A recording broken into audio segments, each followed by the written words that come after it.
News cast में आपका बहुत बहुत स्वागत है। मैं हूं आपके साथ नीलम दुबे। चलिए रुक करते हैं आज की बड़ी खबरों का। छिंदवाड़ा श्री कालीरात धाम प्रबंधकारिणी समिति द्वारा रामकथा एवं विशाल संत सम्मेलन का आयोजन किया गया। 7 दिन तक चले कार्यक्रम में महामंडलेश्वर नागेंद्र ब्रह्मचारी, महंत हरिहरन, सौम्या देवी, हनुमंत बाबा, ज्ञानानंद महाराज, आत्मगिरी महाराज, अंतर्राष्ट्रीय ख्यातिप्राप्त श्री राधा सेवा संस्था के राष्ट्रीय अध्यक्ष स्वामी राकेशानंद जी मुख्य रूप से उपस्थित रहे। श्री राकेशानंद जी ने मीडिया को बताया कि हम सब सनातन बोर्ड का गठन की मांग के साथ संत श्री आशाराम जी बापू की रिहाई की भी मांग कर रहे हैं। साधु संतों पर अत्याचार बंद हो। बापूजी ने धर्मांतरण पर रोक लगाए। तुलसी पूजन और मातृ पितृ पूजन जैसे आयोजन कर पूरे विश्व में सनातन संस्कृति का गौरव बढ़ाया है। 16 नवंबर को दिल्ली में हजारों साधु संतों ने देवकीनंदन जी ठाकुर के नेतृत्व में एकत्रित होकर सनातन बोर्ड की मांग कर साधु संतों पर हो रहे अत्याचार को बंद करने की भी मांग की है। देवकीनंदन जी ने बताया कि जो भी साधु संत धर्मांतरण का विरोध करेगा, सनातन संस्कृति का प्रचार करेगा, उसको षड्यंत्रकारी जेल में डाल देंगे। इस न्याय व्यवस्था का हम घोर विरोध करते हैं। पूज्य बापूजी की समिति के जनहितैषी सेवा कार्यों को मैंने करीब से देखा है। देश भर में घूम घूम कर भागवत कथा करता हूं, जिससे उनके सभी आश्रमों में जाते रहता हूं। मेरे सभी कार्यक्रमों में मातृ पितृ पूजन दिवस का कार्यक्रम होता ही है और बहुत से साधु संत भी यह आयोजन करते हैं। 7 दिनों में लगभग 50,000 से अधिक लोगों ने उपस्थित दर्ज की। इस आयोजन में साध्वी रेखा बहन, साध्वी प्रतिमा बहन, शासन के पूर्व शिक्षा राज्य मंत्री नाना भाव महोर, समिति के अध्यक्ष मदन मोहन परसाई, गुरुकुल की संचालिका दर्शना खट्टर, जिला पंचायत सदस्य ललिता घोगे, पूर्व भाजपा अध्यक्ष रमेश पोपली, सरपंच रूपेश कराडे, अंत्योदय समिति के पूर्व ब्लॉक अध्यक्ष विलास घोगे, कालीरात प्रबंध समिति के अध्यक्ष देवराव ठाकरे, चैत्राम अमृते, ठगन पटेल, वीरेंद्र युवनाती, सुभाष इंगले आदि का सहयोग सराहनीय रहा। संवाददाता शुभम सहारे, छिंदवाड़ा। कि प्रसाद में पता नहीं कौन से चीजें मिला दी गई और प्रसाद बांट दिया गया।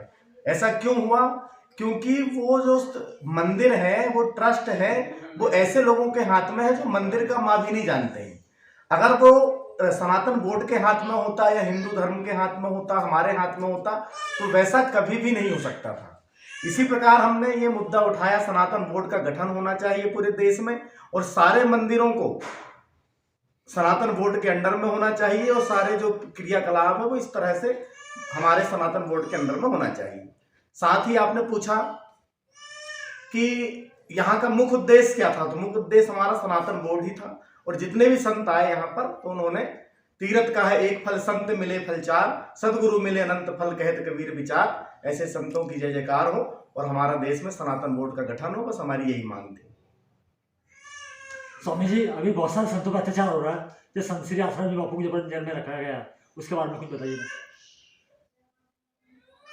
संत श्री आशाराम बापू को और जो संतों को जेल में रखा गया है, तो हमारा कहना है कि अभी बॉलीवुड के कई स्टार हैं जिन्होंने बलात्कार किए, जिन्होंने हिरण को मारा, जिन्होंने जो किया, तो उनको बकायदा पैरोल पे बेल भी मिल जा रही है, उनको सारी व्यवस्था हो जा रही है, सारा इंतजाम है। 1 दिन 2 दिन रख दिए, छोड़ दिए।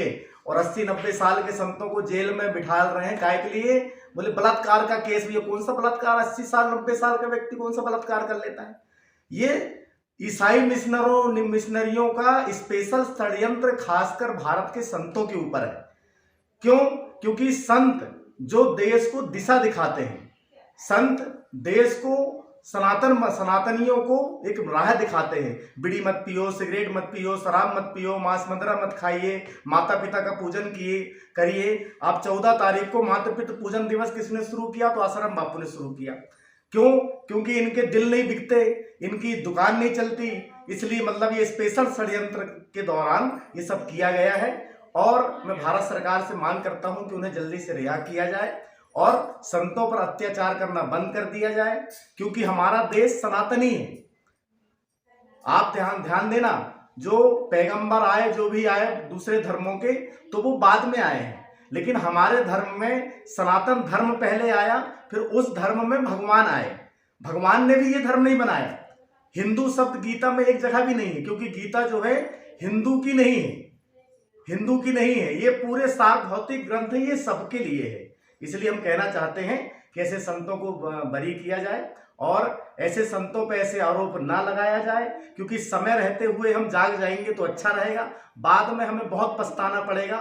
कहते हैं जब बात पछताए होत क्या, जब चिड़िया चुग गई खेत। इतने बड़े बड़े ईसाई मिशनरी को जो भांडा फोड़ बापूजी ने किया था, सबसे पहले तो जो धर्मांतरण हो रहे थे वो बापूजी ने ही उन्हें बचाया था और बापूजी ने ही बताया था कि ये फलाने धर्मांतरण यहाँ पर हो रहे हैं, और उसी के कारण स्पेशल विशेष तौर पर उन्हें जेल में इसलिए डाला गया है। ईसाई मिशनरियों को, ईसाई मिशनरी वाले तो पैसे भी देते, भाई इतने पैसे लो हमारे धर्म में आ जाओ। क्यों?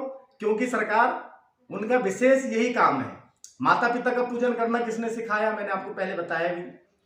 तुलसी पूजन करना किसने सिखाया? हम तो संडे हुआ चले फलाना डे मनाने, अमका डे मनाने, काय का पूजन कर रहे हैं? वो प्लास्टिक के पौधे का पूजन कर रहे हैं। तुलसी पूजन करना चाहिए, किसने बताया? बापूजी ने बताया। तो ये सब अच्छे कार्य भी देखिए, और कहते हैं कि जब हम अच्छे कार्य देखते हैं तो हम आगे बढ़ते हैं। कितने लोगों ने नशा करना छुड़वाया, कितने लोगों ने, अरे कितनी सारी बात 2 घंटे प्रवचन करेंगे तो भी खत्म नहीं होगी। बस आखिरी में सार यही है कि ऐसे संतों को छोड़ा जाए और हमारे देश में फिर से अलग जगाई जाए और हिंदू राष्ट्र हमारा बने, सनातन बोर्ड का गठन हो और हमारा राष्ट्र एक दिन कहलाए। अच्छा एक बात बताइए, पूरे के पूरे वर्ल्ड में मुस्लिम कंट्री कितनी है? आप गिन लो तो गिनती खत्म हो जाएगी, इतनी कंट्री है। और हिंदू कंट्री कितनी है? एक भी नहीं है, और एक बनने जा रही है तो उसी में पेट में दर्द हो रहा है। तो एक ठो बनने दो भैया। हाथ जोड़कर निवेदन है आपसे। जय श्री राधे, जय श्री श्याम।